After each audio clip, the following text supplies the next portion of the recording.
Nobody's journey is seamless or smooth. We all stumble, we all have setbacks. If things go wrong, you hit a dead end, as you will. It's just life's way of saying, time to change course. So ask every failure, this is what I do. Every failure, every crisis, every difficult time, I say, what is this here to teach me? And as soon as you get the lesson, you get to move on. If you really get the lesson, you pass and you don't have to repeat the class. If you don't get the lesson, it shows up wearing another pair of pants or skirt to give you some remedial work. And what I found is that difficulties come when you don't pay attention to life's whisper, because life always whispers to you first. And if you ignore the whisper, sooner or later you'll get a scream. Whatever you resist persists, but if you ask the right question, not why is this happening, but what is this here to teach me? What is this here to teach me? It puts you in the place and space to get the lesson you need. My friend Eckhart Tolle, who's written this wonderful book called A New Earth, it's all about letting the awareness of who you are stimulate everything that you do. He puts it like this. He says, don't react against a bad situation. Merge with that situation instead, and the solution will arise from the challenge. Because surrendering yourself doesn't mean giving up. It means acting with responsibility. Okay. Many of you know that, as President Hennessy said, I started this school in Africa. And I founded the school where I'm trying to give South African girls a shot at a future like yours, Stanford. And I spent 5 years making sure that school would be as beautiful as the students. I wanted every girl to feel her worth reflected in her surroundings. So I checked every blueprint, I picked every pillow, I was looking at the grout in between the bricks. I knew every thread count of the sheets. I chose every girl from the villages, from 9 provinces, and yet, last fall, I was faced with a crisis I'd never anticipated. I was told that one of the dorm matrons was suspected of sexual abuse. Well, that was, as you can imagine, devastating news. First I cried, actually I sobbed for about a half an hour, and then I said, let's get to it.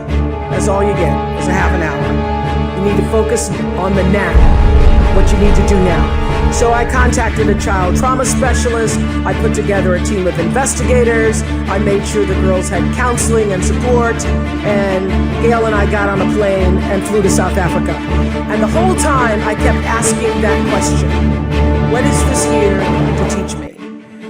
And as difficult as that experience has been, I got a lot of lessons.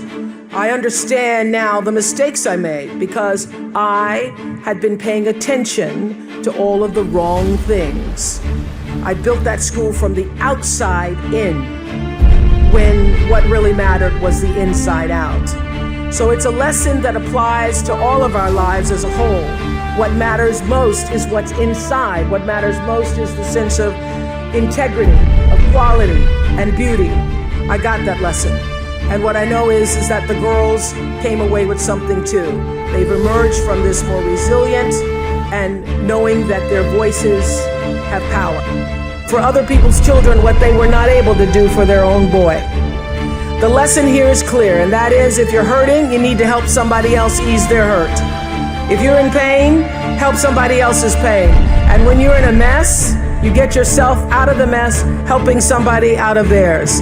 And in the process, you get to become a member of what I call the greatest fellowship of all, the sorority of compassion and the fraternity of service. The Stanfords had suffered the worst thing any mom and dad can ever endure, yet they understood that helping others is the way we help ourselves. And this wisdom is increasingly supported by scientific and sociological research. It's no longer just woo-woo soft skills talk. There's actually a helper's high, a spiritual surge you gain from serving others. So if you want to feel good, you have to go out and do some good. But when you do good, I hope you strive for more than just the good feeling that service provides, because I know this for sure, that doing good actually makes you better.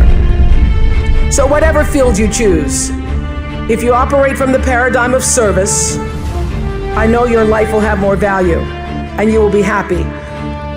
I was always happy doing my talk show, but that happiness reached a depth of fulfillment, of joy that I really can't describe to you or measure when I stopped just being on TV and looking at TV as a job and decided to use television, to use it and not have it use me, to use it as a platform to serve my viewers.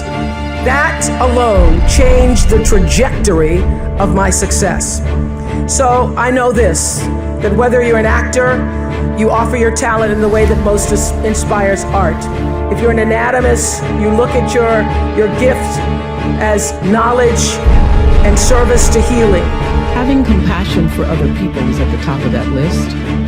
I would say commitment is at the top of that list, and also a spirit of constructive engagement. And by compassion, I don't just mean sympathy. It certainly isn't pity. It's being present, and it's also feeling with other beings. You know, during the years of the Oprah show, I interviewed over 37,000 people one-on-one. So whenever I'm telling my girls anything and they say, they start rolling their eyes, I go, I'm the only person you're gonna talk to is talk to 37,000 people. So if I were you, I would pay attention. But during all those years of talking to over 37,000 people one-on-one, I could feel what they were feeling so strongly. Sometimes it made me sick, literally. So I had to learn how to feel how others were feeling, feel with others, which is what it means to be compassionate, to feel with others without taking in all of their stuff. Being compassionate means I feel with you. It is one of the greatest qualities in the world to have if you're going to be majoring in what it takes to be a great human being. I feel with you.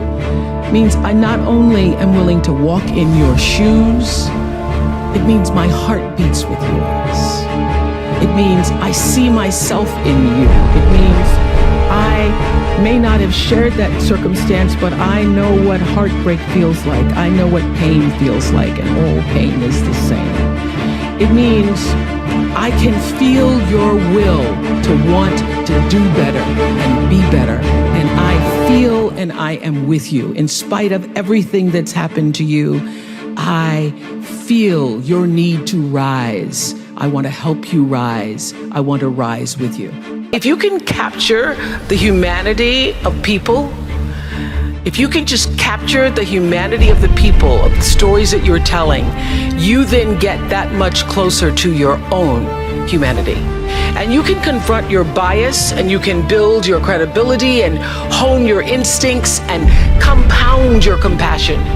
You can use your gifts, that's what you're really here to do, to illuminate the darkness in our world. So many people are worried about building a brand. I hear kids on social media talking about their brand.